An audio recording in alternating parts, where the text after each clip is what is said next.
Internets. Tā ir tāda vieta, kur varot atrast visu, sākot ar Marsa gruntsparogiem un beidzot ar Ford Granada karburātoru. Internets tagad esot visur, gan ar vadiem, gan bez. Tā vismaz runā, bet vai tā gluži ir? Protams, ka internets ir izglābis Amazonas mežus no iznīcības, jo cilvēki tagad vēstules vairs nerakst uz papīra. Sazinās turpat internetā. Tāpēc, arī lai noskaidrot, vai internets ir visur, izveidots e-indeks, kurš nosaka e-vides pieejamību valsts pārvaldes institūcijās un pašvaldībās.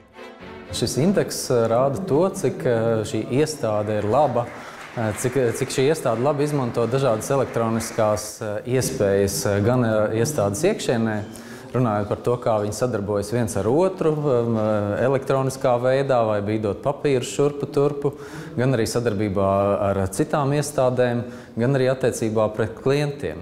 Un CSDD mums ir piemērs, kad mēs arī kā ik viens, teiksim, autobraucējs varam paši novērtēt to, ka, piemēram, mobilā aplikācija elegantā veidā jūs varat noskaidrot datus attiecībā uz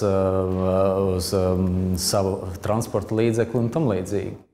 Iestādēm ar augstāko e-indeksu tiek pasniegtas balvas. Katru gadu. Šogad tādu balvu saņem arī Ceļu satiksmes drošības direkcija, kura visaugstāko punktu skaitu ieguvusi, jo ir augstu novērtēts iestādes iekšējais process ar efektīvi izmantot iekšējo dokumentu vadību, tāpat ir īstenotas pārdomātas pamatdarbības ar informācijas sistēmām.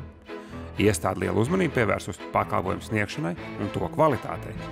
Galvenais vērtētājs šeit ir autovadītājs, un autovadītāji patiešām ir novērtējuši šo e-pakalpojumu, ka viņi tādā veidā var pakalpojumu dabūt gan ātrāk, gan dabūt jebkuru informāciju, atgādinājumu.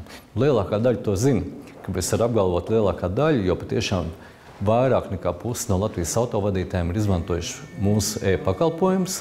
Tas ir milzīgs skaits. Kopā tie ir apmēram 2 miljoni reižu gadā izmanto. Faktiski katrs 5. ir izmanto, tātad gadā 5 reizes maz izmanto. Un tie arī ir patiešām, kas ir pateikuši, ka šie pakalpojumi ir vajadzīgi, viņi ir efektīgi, viņi iekonomē, kas ir galvenais pakalpojums sniegšanā, tas ir laiku, tas ir daudz ērtāk. Un, protams, ka mēs darīsim pilnīgi visu, lai sekot jaunākajām tendencēm, šo pakalpojumu klāstu pilnveidotu. Un, kā arī šeit izskanēja, es pieļauju to, ka drīz vispār nekādu papīru nevajadzēs arī dabūt, ne vadītāju apliecību, ceļš un braukšanai Latvijā, varbūt arī ne reģistrācijas apliecība, viss būs kaut kur mākonītī un varēsim mierīgi iztikt arī no mājām visu šo te izdarot. Pirmajā brīdī šķiet varbūt jocīgi, ka nekādi dokumenti nebūs jāvadā līdzi, bet nedaudz padomājot, varam iztēloties. Ja šoferim ir līdzi vadītāja apliecība, uzreiz nepateiks, ka nav viltot. Jāpārbauda. Fotogrāfija arī tāda maziņu melnbalta, nepārāk labi saskatām.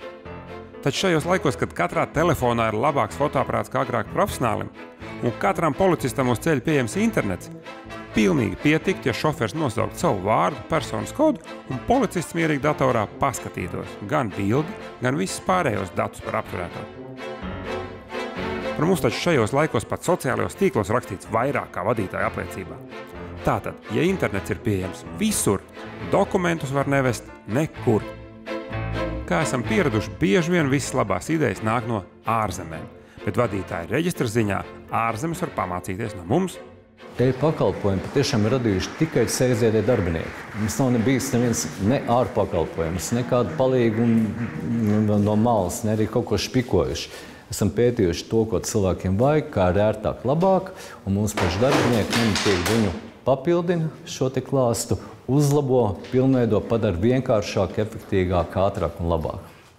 Nu redz, šogad iestāžu starpā balvu saņēma Ceļu satiksmes drošības direkcija, bet mazo novadu konkurencē pirmā vieta Strenču novadam, savukārt starp lielajiem novadiem visprogresīvākais ir radies Dobels novads un starp pilsētām Valmiera.